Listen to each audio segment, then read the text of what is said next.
मान्य सदस्य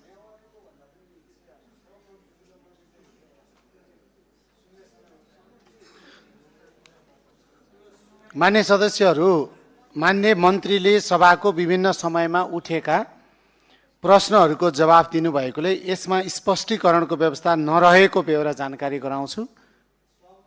बस्नुस्।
मान्य सदस्यहरू, मैले यसभन्दा अगाडि पनि भने मान्य सदस्यहरूलाई सभा सञ्चालन भइरहेको बेला कुनै पनि मान्य सदस्यले बोल्न चाहनु भएमा नियमावलीमा टेकेर मान्य सदस्यहरूले बोल्न समय माग गर्नु भएमा र सभामुखबाट समय प्राप्त भएमा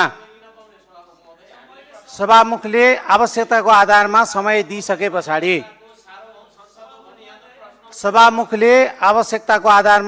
दिइसके पछाडि मान्य सदस्यले बोल्ने क्रम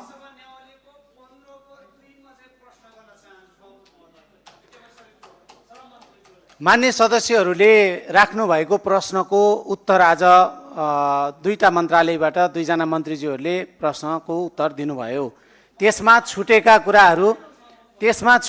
कुराहरू फेरि पनि हामी सभाको आवश्यकता अनुसारमा जवाफ दिनेछौँ भनेर मन्त्रीज्यूहरूले आफ्नो रोस्टमबाट स्पष्ट पारिसक्नुभयो। त्यति मात्रै होइन, मन्त्रीले आवश्यकता केही छुटेको भए मेरो मन्त्रालयमा मेरो सचिवालयमा सम्पर्क गरेर बाँकी पनि सहजीकरण गर्न र म त्यसको चाहिँ मन्त्रालयबाट सम्बोधन गर्न तयार छु भनेर मन्त्रीले रोस्टमबाट भनिसक्नुभयो।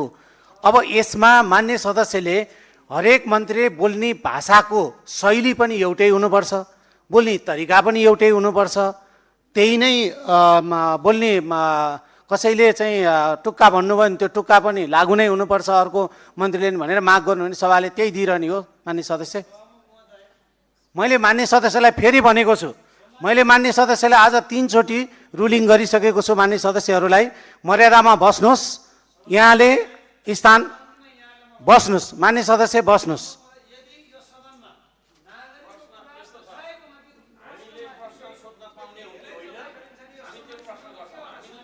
मान्य सदस्यहरूलाई मैले प्रश्न सोध्न पाउनुहुन्छ, मैले यहाँहरूलाई समय दिन्छु, यहाँले आफ्नो कुरा राख्न पाउनुहुन्छ।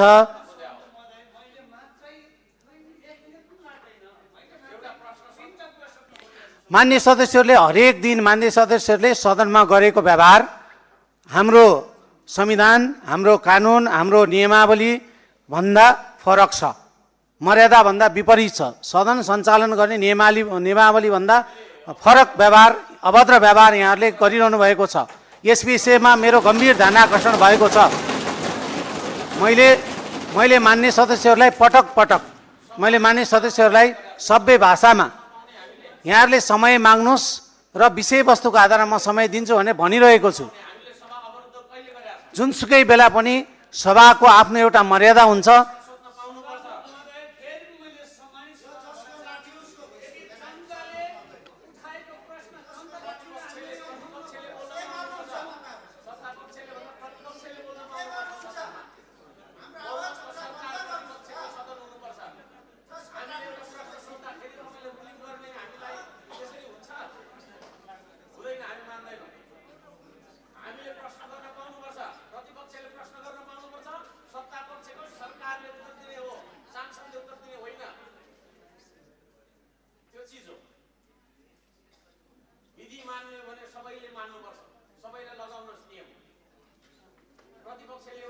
गर्नु खोज्दाखेरि तपाईँको चाहिँ एकैचोटि रुलिङ गरिहाल्नुहोस् तपाईँले। हाम्रो मनमा त तपाईँको हजारौँ प्रश्नहरू छन्, एउटा प्रश्न सोद्धाखेरि चुप गर्न पाउनुहुन्छ?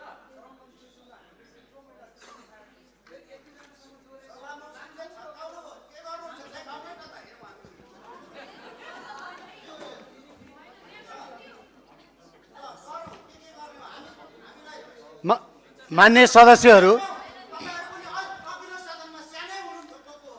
सदस्यहरू नियमावलीको नियम 20 को खण्ड 6 तर्फ मान्य सदस्यहरूको ध्यान आकर्षण गराउँछु।